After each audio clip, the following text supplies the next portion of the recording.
بسم الله الرحمن الرحيم.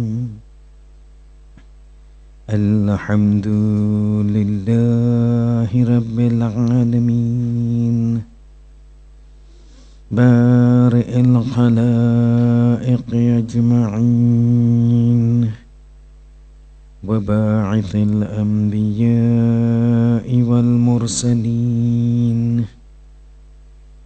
الذي بعد فلا يرى وقرب فشهد النجوى تبارك وتعالى. ثم الصلاة والسلام والتحية والإكرام على خاتم النبيين وسيد المرسلين وشفيع المذنبين الرسول المؤيد والنبي الممجد المصطفى الأمجد أبي القاسم محمد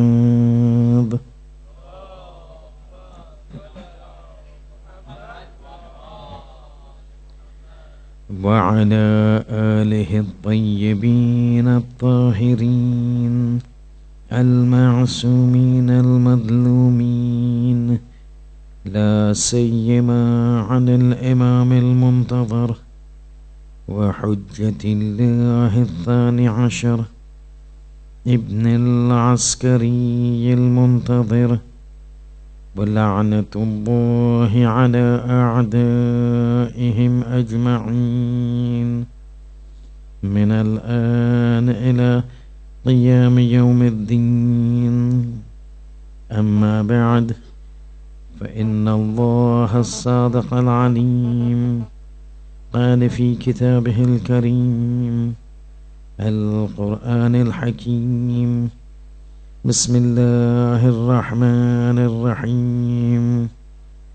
حتى إذا جاء أحدهم الموت قال رب ارجعوني لعلي أعمل صالحا فيما تركت، كلا إنها كلمة هو قائلها ومن ورائهم برزخ إلى يوم يبعثون. صلوات.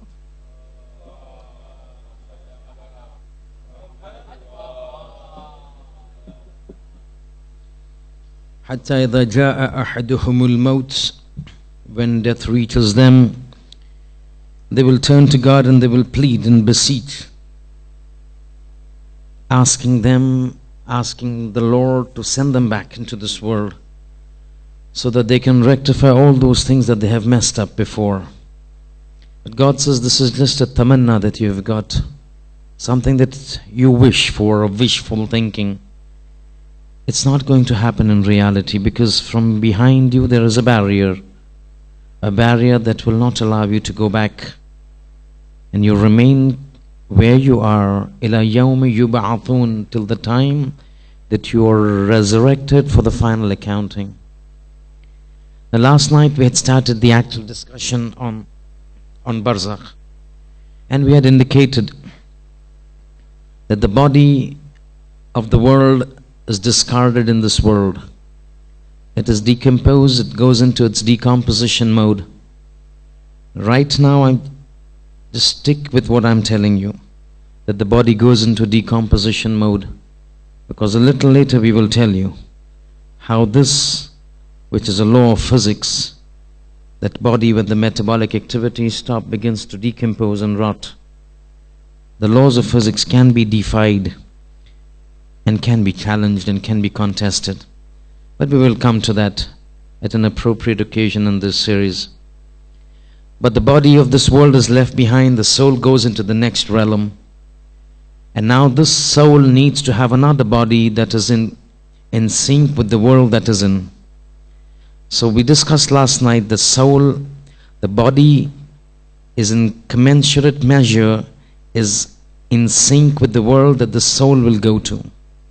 And the soul in barzakh goes to a realm, goes to a sphere, goes to a domain that is not physical in nature.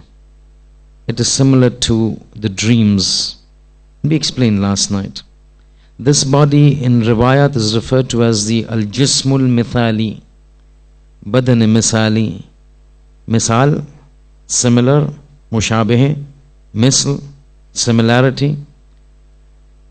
The body that would be given to the soul in barzakh will be exactly like this body, in terms of features, in terms of contours, in terms of expressions, in terms of color, in terms of everything. Only thing that it would not have would be weight. And that is why when people were sitting with the sixth Imam Sadiq ala Muhammad Ja'far ibn Muhammad al Sadiq alayhi salatu wassalam,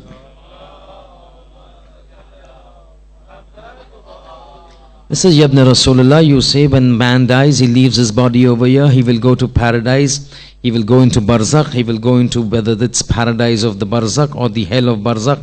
But wherever he goes into barzakh, he's left his body, the soul is gone there. So how will the soul survive? The sixth Imam says the soul will be given another body. So the question comes, the Ravi says, but if the soul is given another body, then will the soul of this world understand and recognize the other souls of this world when they go to barzakh? So the sixth Imam says the body, although it will be different, but it will have the same characteristics as the body that you had in this world, to such an extent that when the new arrival comes to barzakh, he will have relatives that will be there in barzakh who had passed away before. He would have friends in barzakh who had passed away before. He would have other people, his neighbors, people known to him, his friends, his business associates who had passed away before him and have been in barzakh. When they would be announced that your friend is coming, your colleague is coming, your neighbor is coming, your business partner is coming, riwayat say, the sixth Imam says, they will go to the entrance of barzakh. When this person comes, they will recognize him. The body of the world is left behind, but the body of mithal, the jism mithali is there. The soul goes into that, and when that body comes, that individual comes, all these people, arafuhu, they will know him, they would recognize him, despite the fact that he does not have the human body, despite the fact that he does not have the body of flesh and blood. So all those interactions that took place in this world will take place in the barzakh. But there are certain things we mention, that because of the dimension that is there in that world, because the body that will be given is a latif body, it's a very sublime body, it has sublimity which is not the characteristic of this human body. The human body is very base, it is very heavy, it is not sublime, but the body over there is very sublime, and hence it does not get encompassed into the limitations that this material body gets into. So this material body, when it's hits another matter, is obstructed, but the subtle body is not obstructed, it will go through walls. This material body, when it needs to move from one place to the other, is bound by time. So if I need to walk from here to my car, it will take me 2 minutes, it may take me 1 minute. That time is required for this body. But when the body becomes sublime, when the body becomes jism latif, then it does not require time. And you know one classic example of what this is? It is your belief, it is my belief. When it comes to Amirul Mu'mineen Ali ibn Abi Talib alayhi salatu wassalam,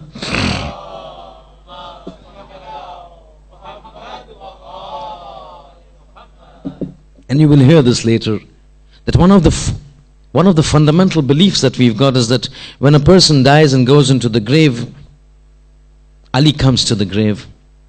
Now that is not something that you and me, it's just a figment of imagination. This is the categorical hadith. And categorical hadith, not of the other Masumeen. Ali himself has said this. Ali had a companion by the name of Harith Hamadani. So when he's sitting discussing, so Ali is not talking about his fadail. Many times Ali talks about his own fadail. You pick up khutbah Sheikh Shaqiyya of Nahj al-Balagha, and you will know what Ali talks about. See, it's not arrogance, but at times he needs to make the people realize, look, the individual that you need to follow is a person like me. These are my characteristics, these are my fadail, these are my virtues. Till you don't explain your virtues, people would not know what your rank is and what your status is. In khutbah Sheikh Shaqiyya, when he's talking about the heart rendings that he had because of the khilafah that was taken away from him. So while he's explaining out his heart rendings, his gham, his frustration as to how the entire masir of the world has been diverted from what God had planned, he complains about how his khilafat was taken away, what dhulm was done to him and to the world. At that time he comes out with his heart rendings. While he's explaining the dhulm that was done to him, he says, you know what you've done to me? Then he says, these are the things that have been done. But do you know who I am? Then he starts his fadail.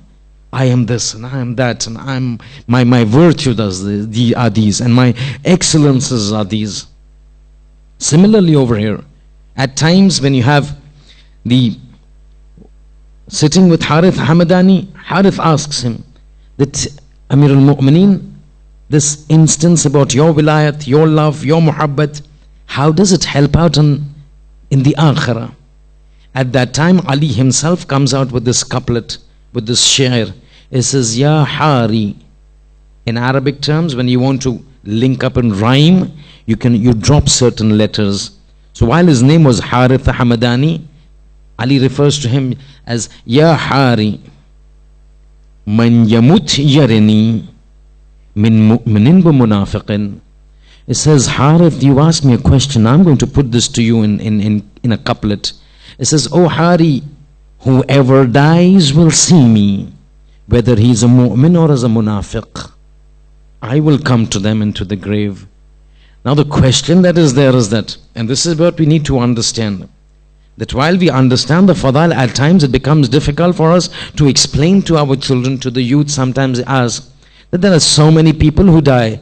Basically, fundamentally, what Ali said was that whoever dies will see me. When he uses the word min mu'min wa munafiq, when he says mu'min means all Muslims, munafiq means all kafir. What Ali wants to say is that whoever dies will see me. Now at times it may appear to be a metaphorical statement.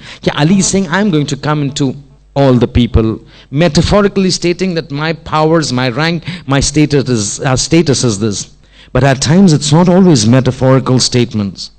At times it's reality that God talks about. At times it is reality that Ali talks about. When Ali says every man who dies, whether he's a Muslim, mu'min, whether he's a kafir, munafiq, will see me, means he will actually go. So the question comes that there's so many people die all over the world. How is it possible for Ali to be there at all times? One of the explanations is exactly this, that when you have a jism latif, you can travel distances without any limitations of time. Remember that we mentioned about Bilqis, and how that Ifrit said, the jinn said, I will bring this to you before you stand up from your place. This concept is now, when you move to Ali in Barzakh, you will find that now Ali, now having been passed away from this material world, is now into Barzakh. In Barzakh he's been given a jism mithali. That jism mithali is a jism latif. When you have a jism latif, for him to travel across places without limitations of time becomes possible. That is one explanation as to how Ali can be at all these places at one point of time, moving around from one place to the other, not bound by time. This is one explanation. Another explanation goes even further. Ajab explanation these are. See, we need to understand how the hereafter world works, because there are a lot of vague things that we've got in our mindsets that we need to clarify. You would say, fine, I can understand Ali with that jism mithali moving from one place to the other. But how do you account for the fact that, for example, 130 people killed in Paris, or that Russian airliner brought down by the bomb, 200 odd people killed at one instant. At one instant, 200 odd people killed. How does Ali go into all of these places at one time? Ali said, anyone who dies will see me. Now Ali is not lying. So how is it possible that in one place 200 people have died? At that time, simultaneously across the world, there would have been another 1,000 people who were dying, either by natural death, or by accident, or by suicide, or by murder, or whatever. How is it possible? Ali, who says, I will go to every individual who dies, he will see me, because that is the time when Allah wants to show the people that, look, this is the haqq, this is the truth, This is my religion, and these are the individuals that I've placed for you. Allama Majlisi in Bihar al-Anwar volume 6 mentions an amazing aspect. He says, in Barzakh, when individuals of extreme high purification of the soul reach Barzakh, then they become having the capacity to multiply their bodies in that spiritual world. In this world, in this absolutely material world, one Ali is one Ali. But in Barzakh, when you have that Jism Latif and an individual reaches great lengths of purification of his soul, then that point of time, one Ali can then magnify himself into numbers and get 40 Alis, get 100 Alis. And says this is one of the explanation, that despite having thousands of people dying at the same time, Ali now in the spiritual world, in a semi-spiritual world of Barzakh, is now able to multiply himself and move into 5,000 people who have died at one time, and yet all of them see Ali visiting them, Ali visiting each of them individually, one entity multiplying himself in that Jism Mithali, in that Alam Barzakh, in that semi-spiritual status. Now we can understand Ali saying, I'm going to visit everybody. One individual magnifies, is able to reach all the places. Now these are amazing facts that come to us only from the Ma'asumin and from the tradition. Otherwise, these are bottlenecks that you and me by Aql will never be able to solve. How do you justify 5,000 people dying and suddenly you have one person visiting all 5,000? How is it possible? This instance of Barzakh magnifying the number of entities from one body is what Allama Majlisi says. But the important thing over here is that we need to understand. We said body, and these are certain things that we need to understand, or we would go into a bottleneck that we would not be able to answer. In Islam, there is something that is regarded as kufr. Unfortunately, one of the Islamic sect has also fallen prey to this. It is something similar to the concept that the Hindus follow.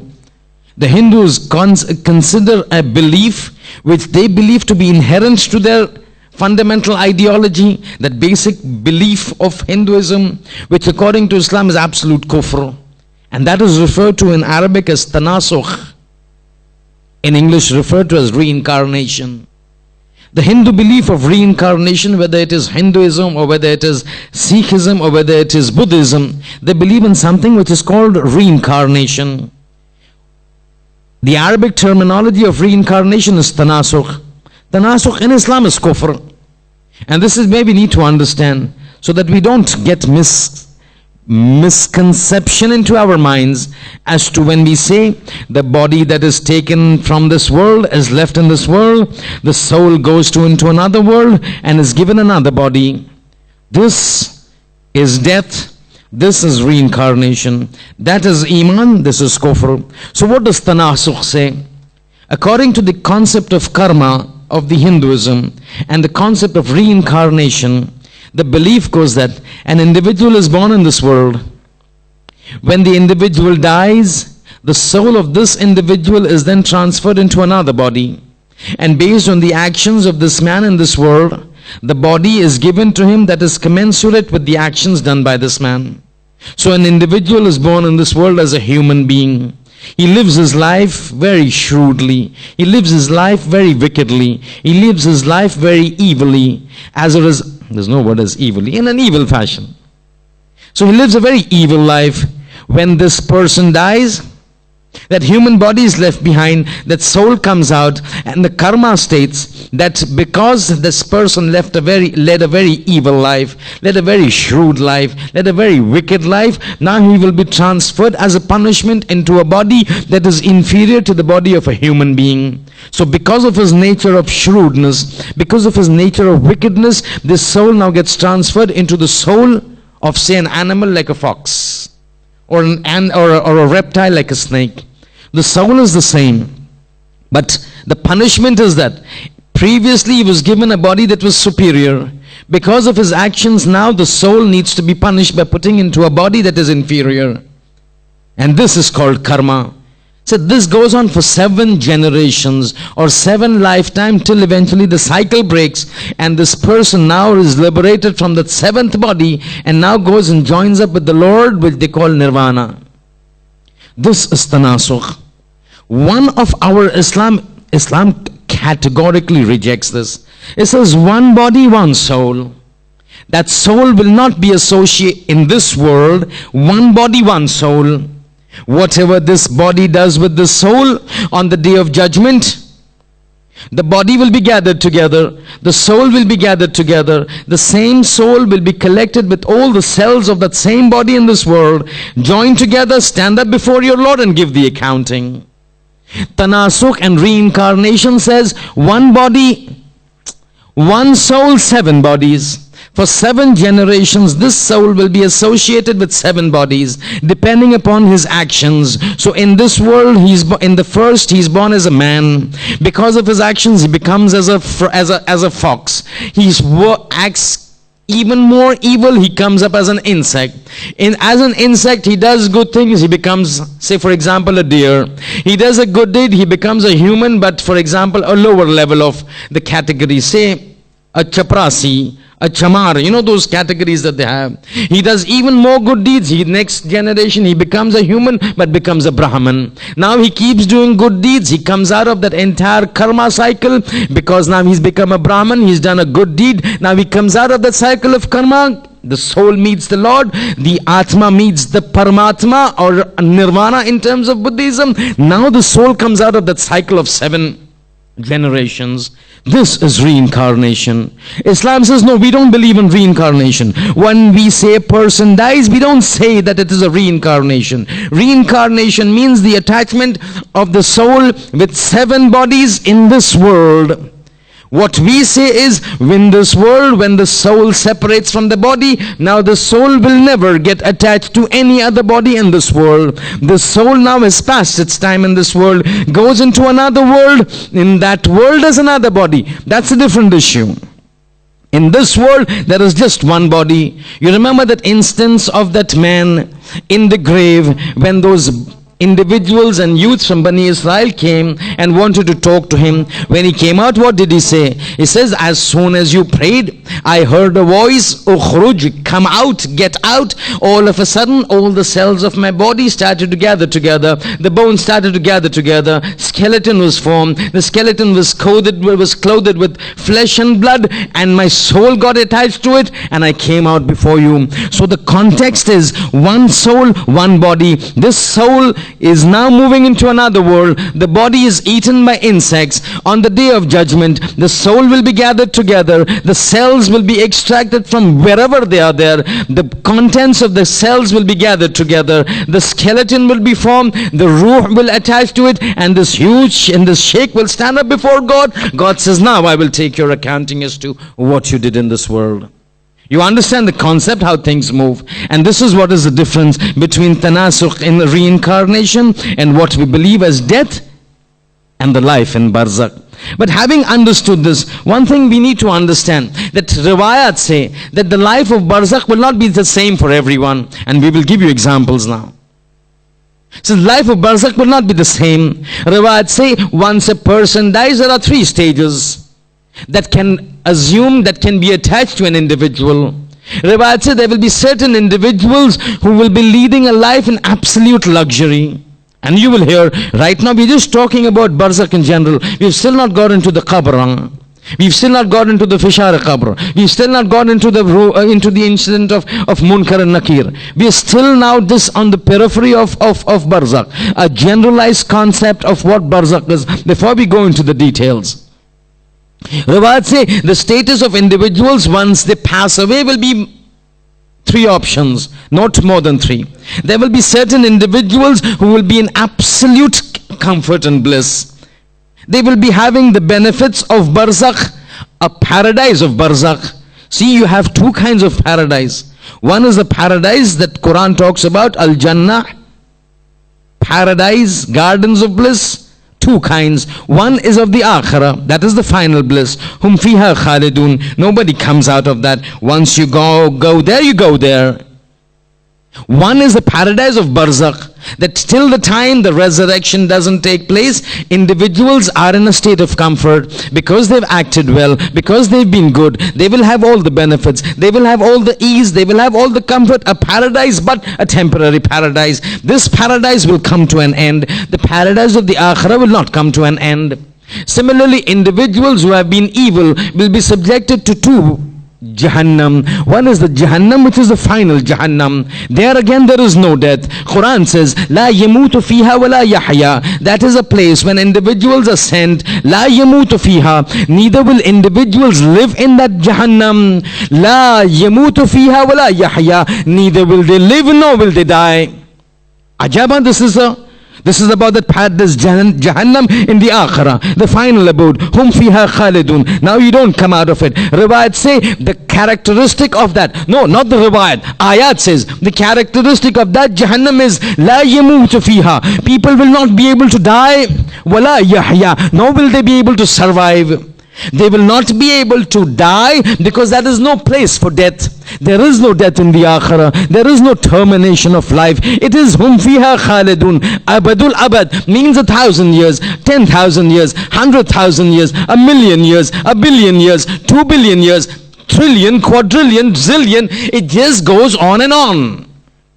La yamutu fiha. You will not die. This individual, when he's put, Quran says he will not die, because there is no death. وَلَا يَمُوتُ فِيهَا وَلَا يَحْيَا. Neither will he be able to survive. The adhab of God will be so shadeed.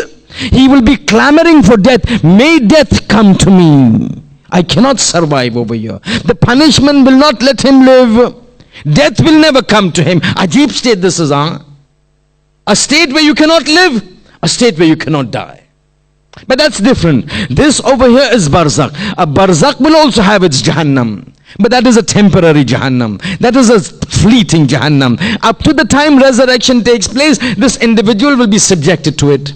So you have in the riwayat say, Sheikh Mufid in his book Kitabul Irshad, Ajib book this is.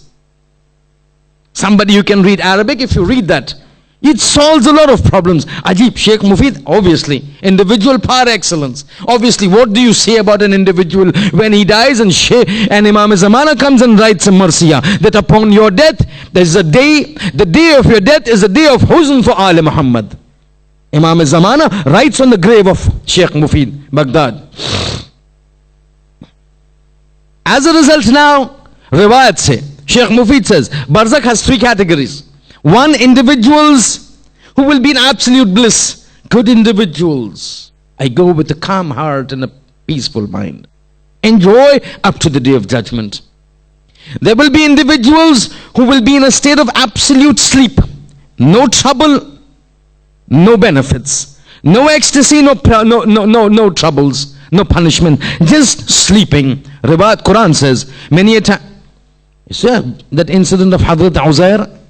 You know Hazrat Uzair, the Prophet, Ezra, going into a region, he goes through a village, he sees the roofs have collapsed. Khawiyatun ala urushiha, Quran says. Roofs have fallen down, people are scattered, people are lying. Sixth Imam says in tafsir of this verse, this was one of those communities of God, recalcitrant, intransigent, stubborn, rebellious. God brought down the adhab, all of them killed. Hazrat Uzair passes by, sees everybody killed. All of a sudden, some lying here, some lying there, roofs collapse. He realizes something has gone wrong over here. Realizes the punishment of God has come. Bodies lying scattered. A thought comes into his mind. How will God raise these people to life? How is it? All of a sudden God says, you die, Ezra.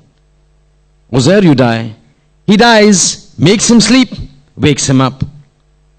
Makes him up after 100 years. Then he's asked, Quran says, Kam labith. How long were you sleeping? He's saying, I slept for a day or part of a day. He says, no, not a day or part of a day, 100 years. 100 years. But that was the state, absolute stupor. Nothing good, nothing bad. Riwayat say the barzakh is neither for we will come to that later. Three categories of people. One in absolute comfort. One with absolute no comfort, no punishment, absolute stupor. And the third is absolute trouble, absolute adhab. These are those individuals that Quran refers to, Fir'aun and Ali Fir'aun. Every day, every morning and every night they are subjected to the fire of hell. This is the fire of barzakh. So 3 categories of people that move around. But over here we need to understand that when people go into barzakh, it's a very ajib relationship. At times we come to realize when people die, we talk about the punishment, we talk about the compensation of God, whether it is good or whether it is evil. If it is a good compensation, we say jaza. If it's an evil compensation, we say adhab. But the concept that people in the minds is that this will start. Today we had a mayyat in Peterborough. So the adhab, the punishment starts after the individual goes into the grave. This is a misconception. Barzakh starts from the moment you see Malakul Maut, period. You are into another world. Riwayat say, again it's our understanding. While it is said, oh, beware of the first night of the grave, beware of the shiddat of the first night of the grave, beware of the punishment of the first night of the grave, beware of what you're going to see in the first night of the grave. It's logical because it's the first time somebody stepping into something, into an area confined. No escape, no light, no absolute darkness, confined, there is nothing to move. All of a sudden he's seeing things, insects coming from all over the place, snakes coming from all over the place, fire being fed into it. You have angels, we'll talk about all of this afterwards. It's a different scenario altogether. First time somebody is seeing something new. The Prophet says, beware of this first night of Qabr. But before the first night of Qabr, the Riwayat says, this is your misconception if you think that we will take hold of you once you go into the grave. We have control over you the moment up to the time that you had in this world. You could do whatever you want, right? You were told fast, you said I don't want to fast. 20 hours is too much. You were told to get up in the morning for prayers. You say no, the pillow is too expensive, it's too comfortable for me. I don't want to get. This is ajab, this morning prayers. On the day of judgment, Riwayat say people will be called in groups. See, God in this world, He says, do whatever you want. But remember, the time comes when I'm going to take charge. When I take charge, you don't have any option except to be subjugated, to be pulverized. Quran says, go, watch, look what is happening in this world. You think you want to stand in opposition to me? There were people more powerful than you who had stood up against me. There were people stronger than you who had stood up against me. The Qawm of Ad and Thamud, they were huge. They would pick up boulders of the rocks from the mountains, just pull them apart. Saying people stronger than you wanted to oppose me. People richer than you wanted to oppose me. Qarun. People more powerful than you wanted to oppose me. Fir'aun. We pulverized them. Where do you stand? You don't want to get up for morning prayers. Riwayat says, on the day of judgment, people will be brought into groups.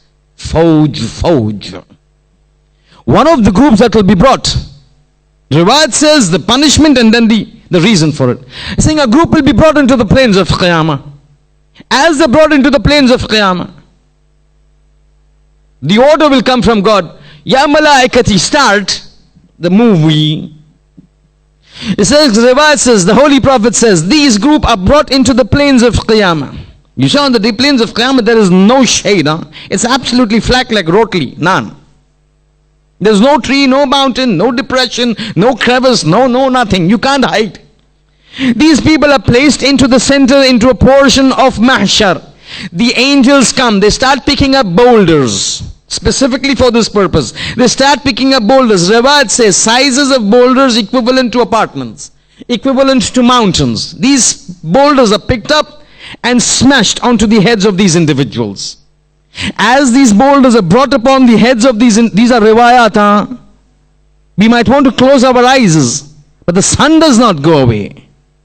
The rocks are picked up, bashed onto the head, hit onto the heads of the individuals. The head gets splattered, the brains fly out, the pain is felt, the person gets flattened. All of a sudden, by the orders of God, this person becomes theek again, becomes okay again, becomes all right again. The brains go inside, the head becomes okay. This person now becomes a completely same, pure, completely cured person in the same state that he was before. And again the rocks are taken, and again the rocks are hit onto their head, and again the brains get splattered, and again the head gets flattered, and again this person falls down, and again Quran says on the day of judgment, when the skin is burned, we will change the skin and bring it back again into the same state that they were. Quran, this now you can't contest me. إِذَا نُضِجَتْ جُلُودُهُمْ بَدَّلْنَاهُمْ جُلُودًا.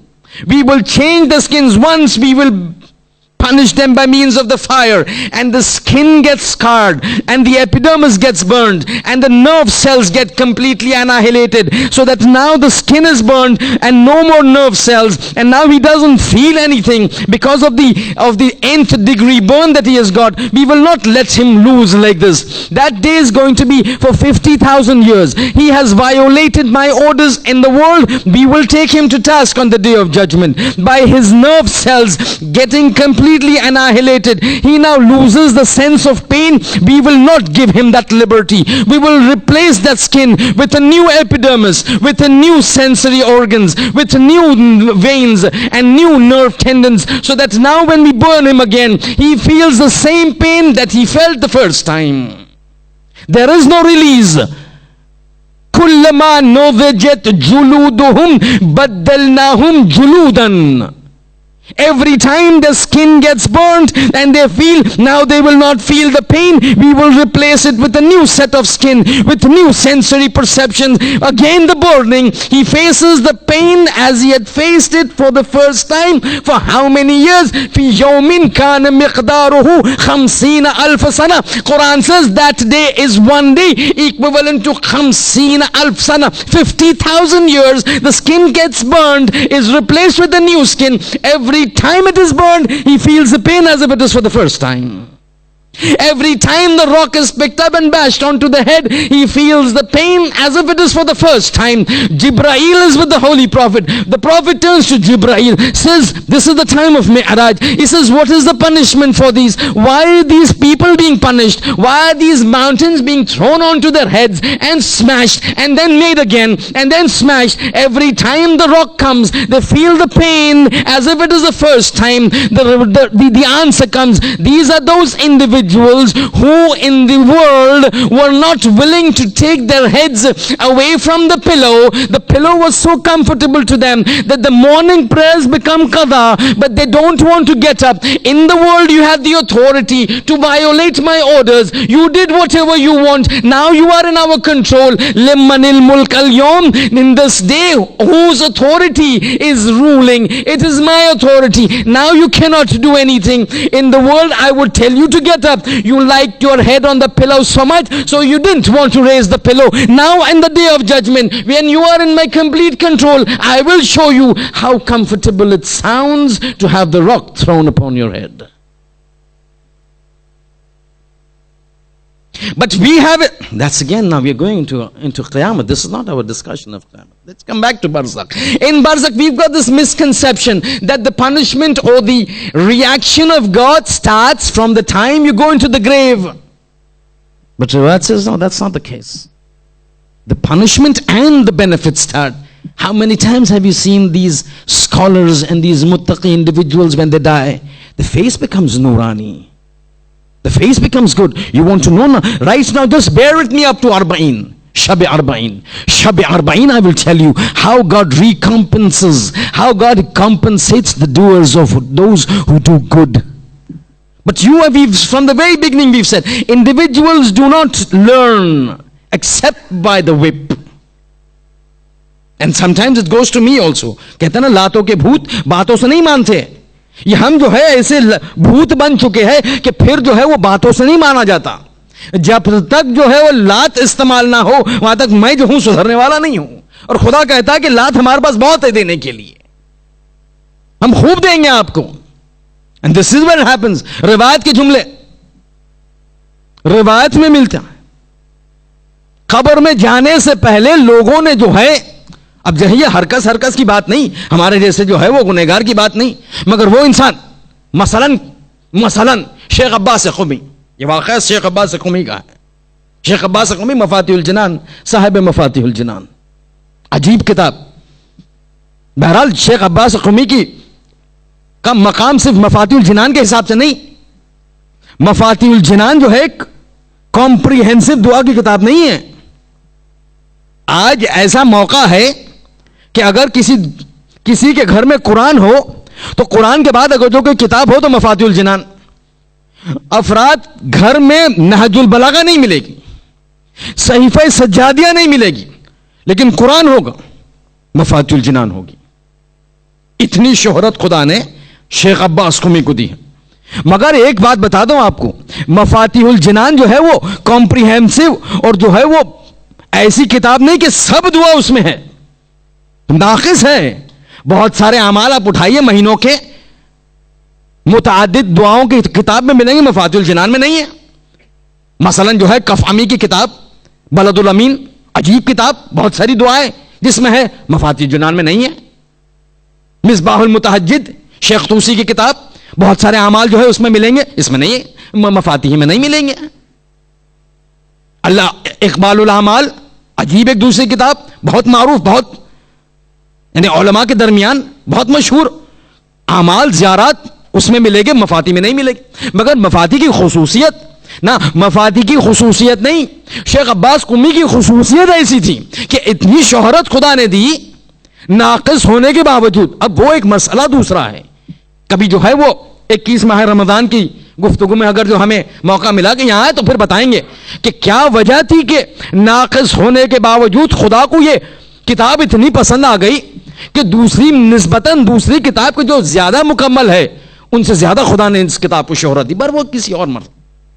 شیخ عباس قمی کا واقعہ کہتے کہ میں شیخ عباس قمی جو ہے وہ Najaf میں جو تھے محدث، کہتے میں بار بار جو ہے وہ وادی السلام نجف میں امام علی کے حرم کے باہر جو قبرستان ہے معروف، کہتے میری ایک عادت سی تھی کہ جو ہے وہ بار بار جو ہے میں وہ نجف اشرف میں وادی السلام میں زیارت کے لیے جایا کرتا تھا.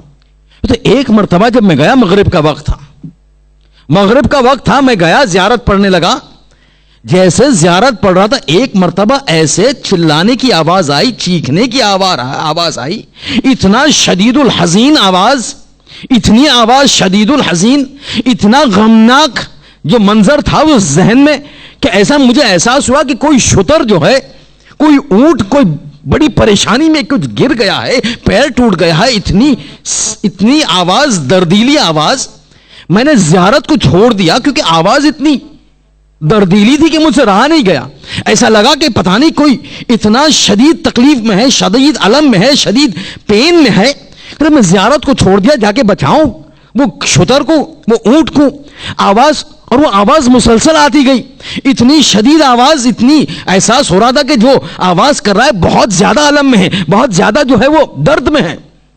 تو آواز کو پیچھے ڈھونڈتے ہوئے گیا، سوچ رہا تھا کوئی جانور ہے، کوئی اونٹ ہے، کوئی گھوڑا ہے، اتنی آواز کر رہا.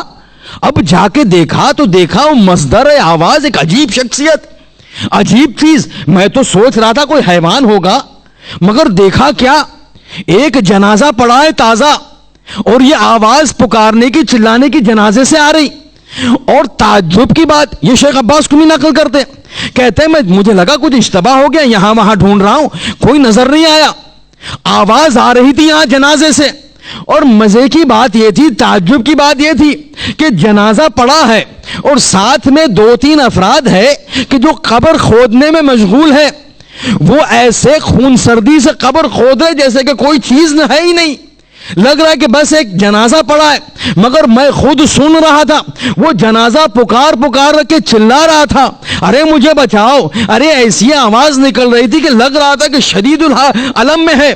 دیکھ رہا تھا ظاہری طور پر کچھ نظر نہیں آ رہا، ان لوگوں کو دیکھ رہا، وہ بھی جو ہے وہ کسی عنوان سے جو ہے وہ سمجھ میں نہیں آ رہا، ان کو آواز ہی جیسے نہیں آ رہی. وہ اپنی خون سردی سے جو ہے وہ قبر کو جو ہے وہ کھود رہے تھے اس جنازے کو ڈالنے کے لیے. اس وقت شیخ عباس تم ہی کہتے، تب مجھے اندازہ ہوا کہ یہ قبر میں جانے سے پہلے اتنا شدید جو ہے علم ہے، اتنا پکار رہا ہے، ایسا لگ رہا ہے کہ قبر میں جانے سے پہلے اس کا عذاب شروع ہو چکا. یعنی برزخ کا عذاب منحصر نہیں ہے کہ قبر میں جائے تو اب شروع ہو، مگر یہ برزخ کا جو مرحلہ ہے ایک عجیب مرحلہ ہے، کیونکہ اس مرحلے میں جو ہے ایسا نہیں کہ ایک انسان جو برزخ میں گیا، دنیا سے چلا گیا، وہ کہتے ہیں نا out of sight out of mind. یہ ایسا نہیں کہ ایک دفعہ وہاں کوئی چلا گیا آ نہیں سکتا، آنا امکان نہیں رکھتا. وَمِن وَرَائِهِمْ بَرْزَخٌ إِلَىٰ يَوْمِ يُبْعَثُونَ. اس کے پیچھے ایک ایسی دیوار ہے، ایسا صد ہے، ایسا بیریئر ہے، نہیں آ سکتا، مگر کمیونیکیشن جاری ہے. کمیونیکیشن، افراد جو برزخ میں چلے گئے، افراد جو اس دنیا سے چلے گئے، ایسا نہیں ہے کہ ان کے ارتباط جو ہے اس دنیا سے کاملاً منقطع ہو گئے. روایت میں ملتا ہے وہ ہماری بات سنتے ہیں. وہ سنا آپ نے بدر کے بعد کا واقعہ، جب رسول نے سب لاشوں کو زمین میں ڈال دیا اور پھر جو خطاب کرنے لگے تو اصحاب نے کہا کہ کیا کہہ رہے، کیسے سن رہے؟ تو وہ جملہ تو آپ نے سنا نا رسول کا کہ تم سے زیادہ سمجھ سکتے، تم سے زیادہ سنتے ہیں. صرف مسئلہ یہ کہ لا یجیبون، جواب نہیں دے پاتے. لیکن یہ جواب دینا نہ دینا ان کے ہاتھ میں نہیں ہے. جواب دینا یا نہ دینا خدا کے ہاتھ میں ہے. افراد ایسے ہیں کہ جو برزخ میں چلے گئے، ان کو اختیار دیا جاتا ہے، ان کو اجازت دی جاتی. دیکھیں میں نے پہلے ہی بتایا تھا، یہ ہمارا تصور ہے ہی نہیں. A God that is important نہیں ہے ہمارا تصور. ہمارا تصور یہ ہے کہ خدا جو اتنا توانائی رکھتا ہے کہ ہر چیز پر قادر ہے، ہر چیز پر قدرت رکھتا ہے. There is nothing in Islam that can be considered as ad hoc, by chance, luck. You said touch wood. یہ سب چیز اسلام میں نہیں ہوتی. یہ اسی کے ساتھ ہوتی ہے کہ جو پلان نہیں کر سکتا، جس میں قدرت نہیں ہے کوئی چیز کرنے کی. خدا تو وہ چیز ہے کہ جو علام الغیوب ہے. خدا تو وہ ہے شے کہ ان اللہ علی کل شیء قدیر ہے. جو چیز، ہر چیز، جو شے نہیں، شے بھی نہیں کہہ سکتے، وہ وجود کہ جو ہر چیز کا علم رکھتا ہو اور ہر چیز کا جو علم رکھتا ہو اس کو کرنے پر قادر ہو. پھر ایڈ ہاک چیز نہیں ہوتی اس کے نظام میں. یہاں جو ہے ارتباط برقرار ہے. کتنے متعدد، انشاءاللہ 2-3 کل یا پرسوں میں آئے گا ایک پورا واقعہ کہ مرنے والا برزخ سے گفتگو کرتا ہے. کس کے ساتھ؟ سلمان فارسی کے ساتھ. سنیے گا، طویل روایت، عجیب روایت، انشاءاللہ شاید کل یا پرسوں آئے. یعنی مردہ جو ہے وہ سلمان فارسی کے ساتھ گفتگو کرتا ہے. مگر یہ آپ جانیے گا یہ ہر انسان کی بس کی بات نہیں. اور اس روز آپ کو پتا ہے کل یا پرسوں کے مجلس میں نے ایک جملہ ایسے کہا تھا کہ میں نے کہا تھا کہ پھر واٹس ایپ میسیجز نہیں بھیجیے گا، میں اس کی تشریح جو ہے انشاءاللہ کروں گا. بس اس کا موقع آ گیا آج. اس وقت میں نے بیان کیا تھا ہمارے ذہن میں ایک مسکنسیپشن ہے کہ ہر ہمارا رشتہ دار ہر شب جمعہ کو ہمارے پاس آتا ہے. غلط. کون کہتا ہے؟ میں نہیں، میری کیا اوقات کہ میں غلط کہوں. کون کہتا ہے؟ چھٹا امام. راوی آ کے پوچھتا ہے، گفتگو ہو رہی، امام کہتے ہیں اپنے مرحوموں کو یاد کرو، اپنے مردوں کو یاد کرو، اپنے جو گھر والے چلے گئے ان کو یاد کرو، کیونکہ اب ان کو تمہاری نسبتاً کہ جب وہ زندہ تھے اب ان کو تمہارے زیادہ ضرورت. کہتے امام کیسے آپ کو پتا یہ کیا ہوتا ہے؟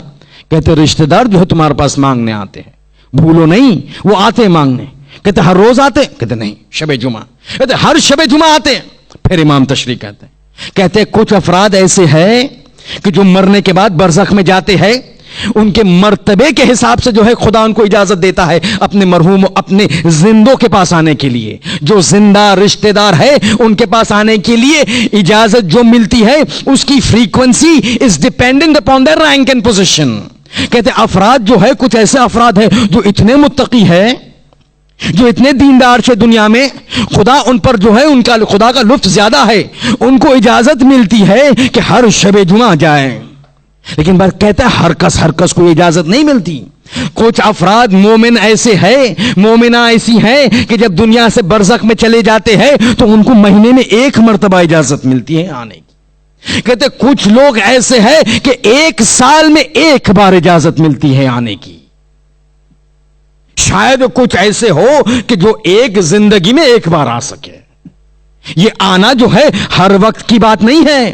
اب آپ سوچئے ہمارے مرحوم جو شاید مہینے میں ایک بار موقع ملتا ہوگا آنے کے لیے، وہ ہمارے گھر پر شب جمعہ میں جب آتے ہوگے، اور ہم جو ہے ہر چیز کرتے ہیں سوائے ان کو یاد کرتے. اب سوچئے جو سال میں ایک بار، یعنی سال میں ایک بار، آپ سمجھ رہے اس کا مطلب کیا؟ سال میں ایک بار کا مطلب یہ کہ دنیا میں ان کے اعمال ایسے نہیں تھے جس کے وجہ سے خدا ان کو ہر ہفتے بھیج سکے یا اجازت دے سکے. یعنی دنیا میں ایسے اعمال نہ تھے، یعنی یہ شخص، یہ مرحوم ایسے اعمال نہ تھے کہ ہر ہفتے آ سکے. یعنی اس کے اعمال جو ہے اتنے کم تھے، نیک اعمال، کہ اس کو محروم رکھا گیا. دنیا میں اس کے اعمال کم، یعنی اس کے فوائد سے محروم. اب سال میں ایک مرتبہ ہمارے گھر میں شب جمعہ میں آتا ہے، اور ہم اس کو یاد کرنے کے بدلی ہم جاتے ہیں کسی ہوٹل میں کھانے کے لیے. یہ مرحوم آ کے کہتا ہے سال میں ایک مرتبہ اجازت ملی ہے، دنیا تو گئی، آخرت بھی گئی، جس کو چھوڑ گیا تھا وہ بھی بھول گئے. اب آپ سوچئے یہ مرحوم جب آتا ہوگا یا آتی ہوگی اور پھر دیکھتی ہوگی کہ میرے رشتہ دار مجھے یاد نہیں کرتے، کتنا جو ہے غمگین ہوتی ہوگی. اب آپ سوچئے، یاد رکھیے، یہ برزخ میں جب دیکھتے ہیں نا تو پھر خدا کے بعد شکایت کرتے ہیں. کبھی جو ہے موقع ملا تو فضائل اور احترام والدین کے سلسلے میں ایک کچھ ایسے واقعات بیان کریں گے کہ انسان دنگ رہ جائے کہ کیا نظام ہے خدا کا. برزخ میں ایسی چیزیں ہوتی ہے، مگر روایت کے جملے یہ ہے کہ ارتباط برقرار ہے. آتے ہیں، ہر روز نہیں آتے، ہر شب جمعہ نہیں آتے، مرتبت کے حساب سے، مرتبے کے حساب سے، سٹیٹس کے حساب سے. کبھی ہر ہفتے کس کو اجازت ملتی ہے، کچھ کو مہینے میں ایک مرتبہ، کسی کو سال میں ایک مرتبہ. لیکن یہ ارتباط ایسا ہے کہ بعض اوقات آپ نے پہلی بار وہ سنا کہ رسول جو ہے ان لوگوں کو جو برزخ میں پہنچ چکے ان سے گفتگو کرتے ہیں اور وہ سنتے ہیں. لیکن اس وقت رسول نے کیا کہا؟ لا یجیبون، ان کے پاس اجازت نہیں کہ میرے سوال کا جواب دے، میری باتوں کا جواب دے. اس وقت جو ہے اجازت نہیں دی گئی، مگر جن لوگوں کو دی جاتی ہے وہ برزخ سے جو ہے، جو دنیا میں زندہ ہے، ان کے ساتھ ارتباط برقرار کرتے ہیں، گفتگو کرتے ہیں، بات کرتے ہیں. ایک مثال دوں، مگر وہ ہر کس کی بات نہیں ہے. مقام ایسا ہونا چاہیے کہ پھر خدا اجازت دے کہ تم ہو ولو برزخ میں، مگر زندوں کے ساتھ بات کرو، دنیا میں جو افراد ہیں ان سے بات کرو. ایک شخصیت کو بتاؤں، عجیب شخصیت، جان فدا ہو جائے ایسی شخصیت پر، جناب معصومہ قم صلوات اللہ وسلام علیہ.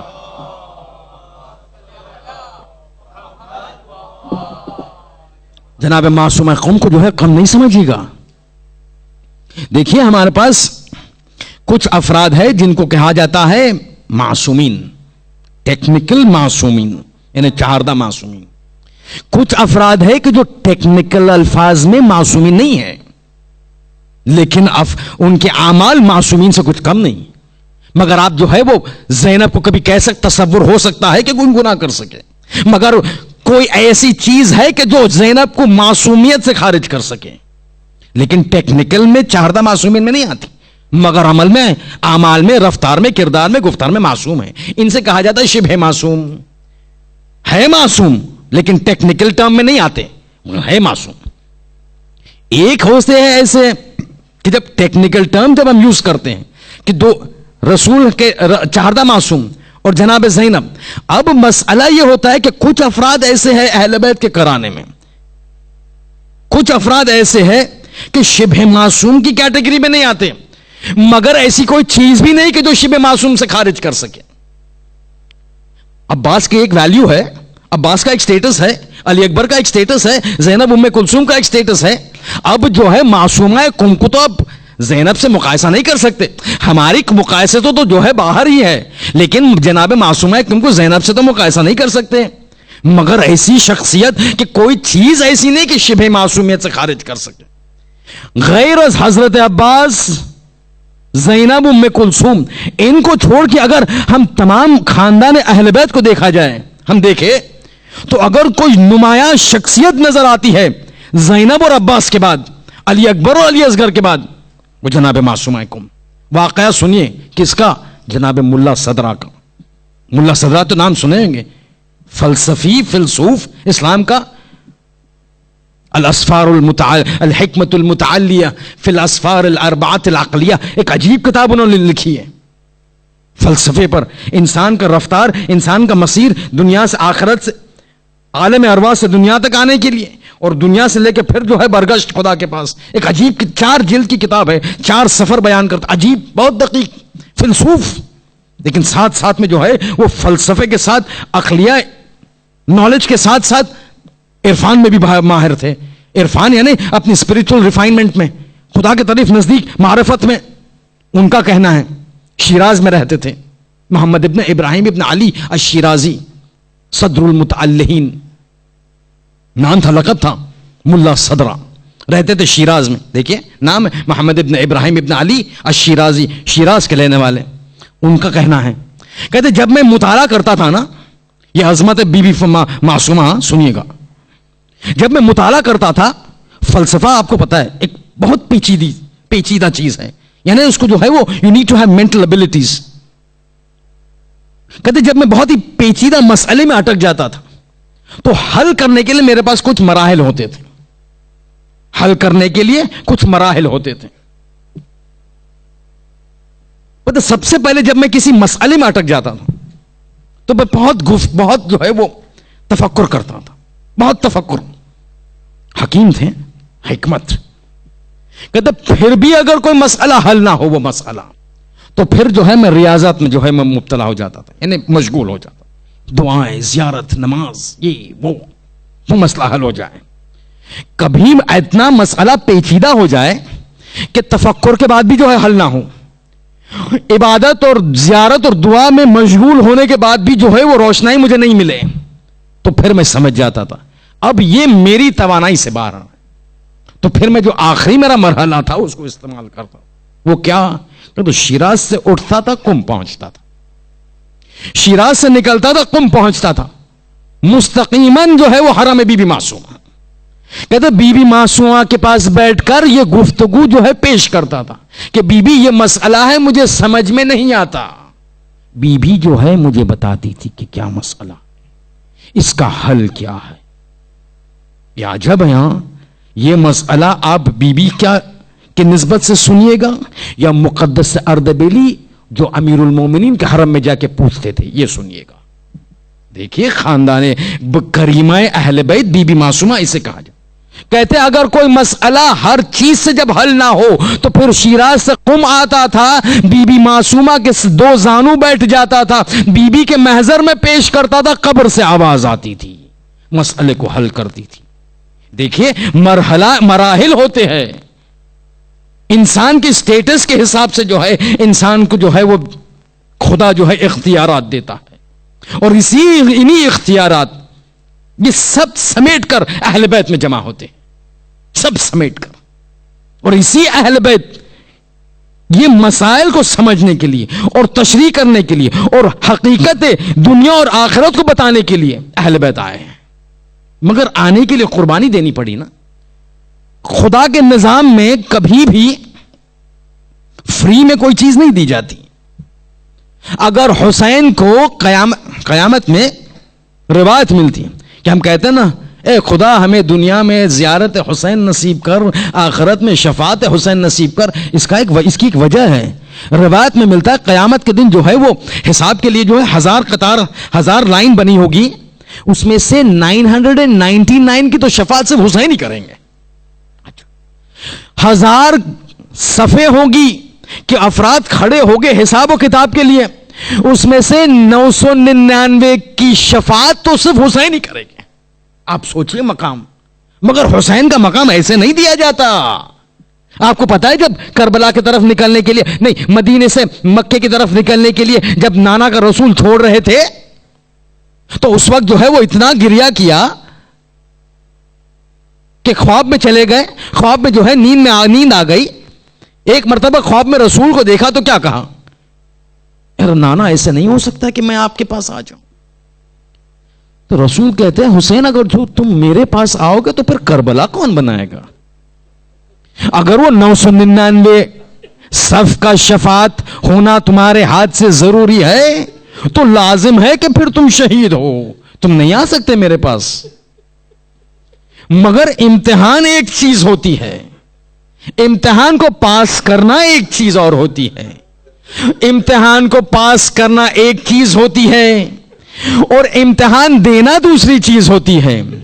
اور امتحان جب واقع کربلا ہو تو سے پہر سے پہلے جو امتحان ہے وہ ایک الگ امتحان, سے پہر کے بعد جو امتحان ہے وہ جداگانہ امتحان. یعنی مقتل میں دینا امتحان ایک بات, شام غریبہ میں دینا ایک دوسری بات. اور عجیب امتحان دیا ہے زینب نے شام غریبہ میں. دیکھیے آخری وداعی کے لیے جب حسین آئے نا خیمے میں, تو ایک مرتبہ جو ہے آخری بار خدا حافظی کے لیے سید سجاد کے پاس آئے. اس وقت جو ہے زینب آگے بڑھتی ہے, سید سجاد کا شانہ پکڑتی ہے اور ہلاتی ہے, بیٹے سجاد ذرا اٹھو.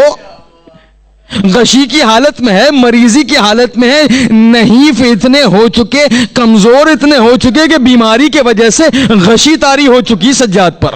ایک مرتبہ زینب آتی ہے, شانے کو ہلاتی ہے, بیٹا سجاد اٹھو, اپنے بابا سے مل لو, آخری مرتبہ آخری خدا حافظی کر لو. لیکن آپ کو ایک بات بتاؤں, تقریباً 3 موقع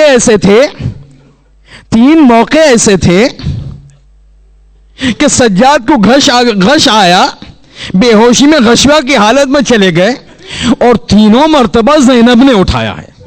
عجیب مرحلہ سنیے گا, 3 مرتبہ ہوا ہے یہ, اور تینوں مرتبہ زینب نے جو ہے افاقہ دلایا. پہلے مرتبہ پتہ ہے کب تھا؟ پہلی مرتبہ ایسا وقت تھا کہ جب جب حسین آ رہے تھے. دیکھیے یہ نفسانی بات, یہ آپ کو جو ہے پورٹری کرنا ہے. ایک مرتبہ علی آتے ہیں, حسین آتے ہیں سجاد کے پاس. حسین کا شانہ پکڑ کر زینب اٹھاتی ہیں کہ پہلا مرتبہ شانہ پکڑ کے ہلاتی ہے کہ بیٹا سجاد اٹھ جاؤ, بابا آئے ہیں, بابا آئے ہیں, اٹھ جاؤ. سجاد کی آنکھیں کھلی. اب ایک طرف زینب تھی, دوسری طرف جو ہے وہ حسین تھے. سجاد کے شانے کو اٹھایا, آنکھوں کو کھولا. پھوپھی اماں کیا بات ہے؟ کہ تو بیٹا اپنے بابا کو جو ہے خدا حافظی کر لو. خدا حافظی کہاں ہے بابا؟ تو اس طرف ہے. اب جیسے سجاد نے حسین کو دیکھا, عجیب مرحلہ, جسم زخم سے چور, پورا جسم جو ہے خون سے آلودہ. ایک مرتبہ سجاد نے دیکھا, آنکھیں جو ہے وہ ایک ٹک دیکھنے رہ گئی. اب حسین سمجھ چکے کہ اب جو ہے وہ سجاد جو ہے وہ بہت پریشان ہے. اس سے پہلے کہ سجاد کچھ کہے, حسین خود تشریح دینا شروع کرتے ہیں. کہتے ہیں بیٹا سجاد, جنگ چھڑ گئی ہے اور شدید جنگ ہو رہی ہے. ایک مرتبہ سجاد پوچھتے ہیں, بابا ایک جملہ یہاں کہتے ہیں, بابا یہ اتنے زخم آپ کے جسم پر لگے, اینا امی العباس, ارے میرا چچا عباس کہاں گیا؟ ارے سجاد کو تصور نہیں ہو سکتا کہ عباس زندہ ہو اور حسین کے جسم پر زخم لگے. عباس کے جسم پر زخم لگے. ایک مرتبہ حسین کہتے, بیٹا قاتل, تیرا چاچا مارا گیا. ایک مرتبہ پھر سجاد ایک ایک کر کے سب کا نام لیتے ہیں, کہتے ہیں بیٹا علی. سجاد پوچھتا ہے پھر حبیب ابن مظاہر قتل, مارا گیا. مسلم ابن اوسجہ قتل, مارا گیا. اون محمد مارا گیا. اب جو ہے آخر میں سجاد پوچھتے ہیں, اینا اخی علی, ارے میرا بھائی علی اکبر کہاں ہے؟ اب حسین جو ہے تھوڑا ہچکچاتے ہیں, ارے جواب کیسے دے, ارے ایک بھائی کو دوسرے بھائی کی موت کی خبر کیسے دے. روایت کے جملے ہیں وہ بات کو ٹال دیتے ہیں. سب کے لیے کہا قتلا, مارے گئے, مگر جب علی اکبر کی بات آئی تو باتوں کو پھیر دیا. کہا ارے بیٹا سجاد اتنا سمجھ لو, اب مردوں میں یا تم زندہ ہو یا میں زندہ ہوں، یا تم زندہ ہو یا میں زندہ ہوں. ایک مرتبہ یہ ایک واقعہ ہے. دوسرا مرحلہ جب زینب نے اٹھایا اس وقت تھا کہ زمین کربلا میں زلزلہ آیا، سیاہ آندھیاں چلنے لگی. اب زینب کو پتا نہیں کیا ہو رہا. ایک مرتبہ سجاد کے پاس آتی ہے، شانے کو ہلایا، اے بیٹا سجاد ذرا میرے بھیا کی خیریت تو بتاؤ. ایک مرتبہ سجاد کہتا ہے پھوپھی اماں ذرا خیمے کے در پر لے جائیے. ایک ہاتھ پھوپھی کے کاندھے پر، ایک ہاتھ شمشیر پر سہارا دیتے ہوئے جب در خیمے پہ پہنچے، ایک مرتبہ کہا پھوپھی اماں ذرا در کو ہٹائیے. پردے کو جیسے ہٹایا، ارے جیسے باہر نگاہ کی بے اختیار جملہ نکل آیا، السلام علیکہ یا ابا عبداللہ، السلام علیکہ یا ابن رسول اللہ. زینب پریشان، ارے میرے بیٹے یہ زیارت کیوں پڑھ رہے؟ سجاد کہنے لگے اے پھوپھی اماں میرے بابا کا کٹا سر، ارے نوکے نیزہ پر بلند. یہ دوسری مرتبہ. اب شام غریبہ کا واقعہ ہے نا. ایک مرتبہ جب تمام خیام کو آگ لگایا گیا اور سب خیمے جلنے لگے، آخری خیمے میں جب آگ لگی، ایک مرتبہ زینب پھر آتی ہے سجاد کے پاس. سجاد پھر غشی کی حالت میں ہاتھ پکڑ کر ہلایا، اے بیٹے سجاد خیمے میں آگ لگی، اب بتاؤ حکم کیا ہے؟ کیا یہاں جل کے مر جائے یا باہر نکل جائے؟ آپ سمجھے یہ سوال کا مطلب کیا؟ یہ سوال کا مطلب یہ کہ زینب کے لیے بے پردہ باہر نکلنا اتنا ہی سنگین جتنا خیمے میں جل کے مر جانا.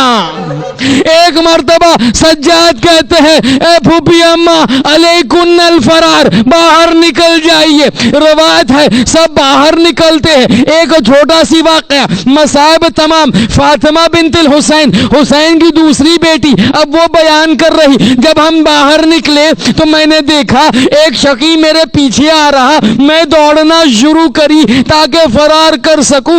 ایک مرتبہ شقی نے نیزہ اٹھایا اور میرے پشت پر مارا، دو شانوں کے درمیان نیزہ لگا، میں منہ کے بل زمین پر گری، ایک مرتبہ بے ہوش ہو گئی. اب جب آنکھیں کھلتی ہے کیا دیکھا؟ ارے فاطمہ بنت الحسین کا سر زینب کی زانو پر ہے. اب روایت کہتی ہے جیسے افاقہ ہوا، اب یہ بچی وہ درد جو پیٹھ میں تھا اس کا کوئی تذکرہ نہیں کرتی. ارے جو ہے کان پھٹے ہوئے تھے کوئی تذکرہ نہیں کرتی. ایک مرتبہ پھوپھی اماں کو دیکھتی ہے، اے پھوپھی اماں کہیں سے کوئی چادر مل جائے. ارے روایت کے جملے زینب نے دیکھا، ارے بڑے پیار سے دیکھا، کہتی ہے بچی کیا پکار رہی؟ جیسی تو ویسی ہے زینب، نہ تیرے پاس چادر ہے نہ زینب.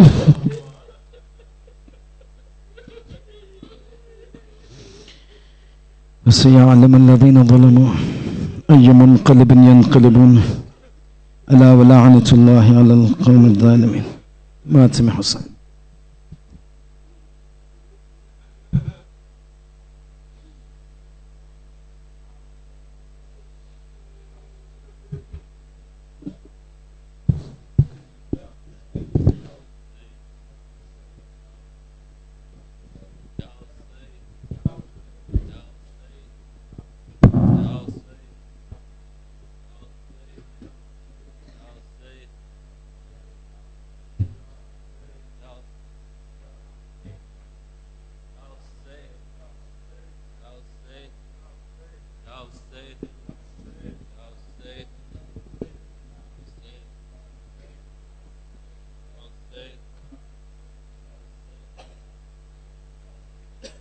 تو آ جاؤ شہنشاہ وفا، اب تو آ جاؤ شہنشاہ وفا، اب تو آ جاؤ شہنشاہ وفا، اب تو آ جاؤ شہنشاہ وفا. رو رو کہتی تھی سکینہ رن میں، رو رو کہتی تھی سکینہ رن میں لٹ گئی ثانی زہرا کی ردا اب تو آ جاؤ شہنشاہ وفا اب تو آ جاؤ شہنشاہ وفا اب تو آ جاؤ شہنشاہ وفا اب تو آ جاؤ شہنشاہ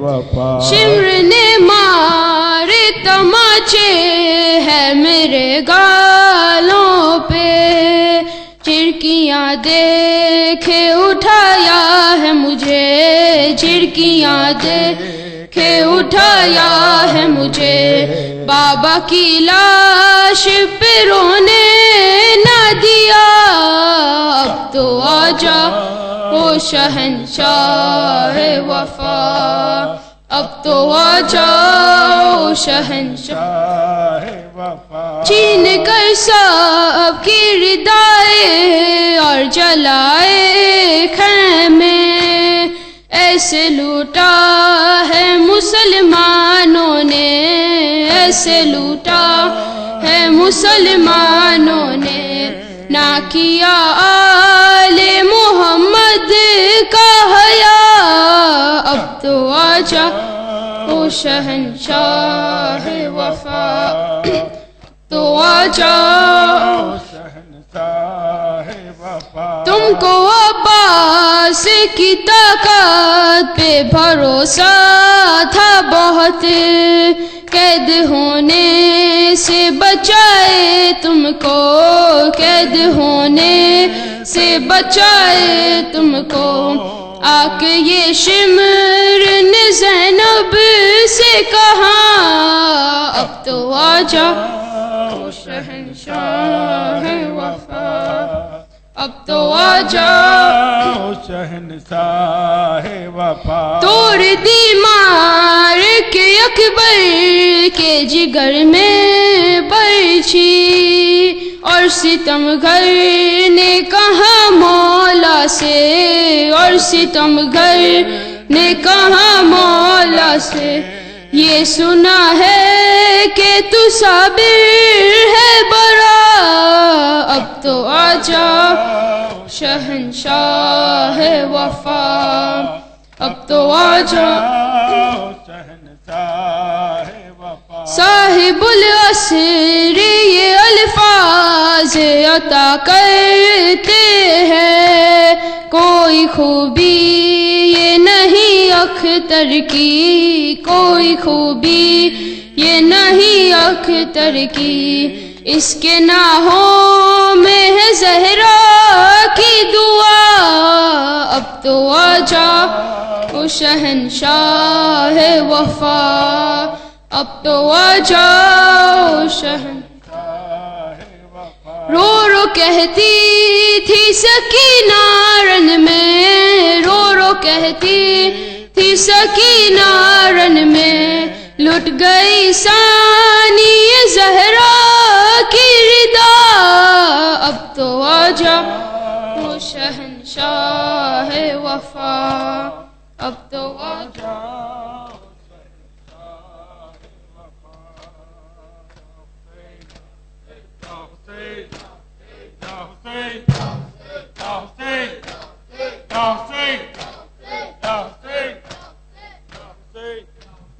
اللهم صل على محمد وعلى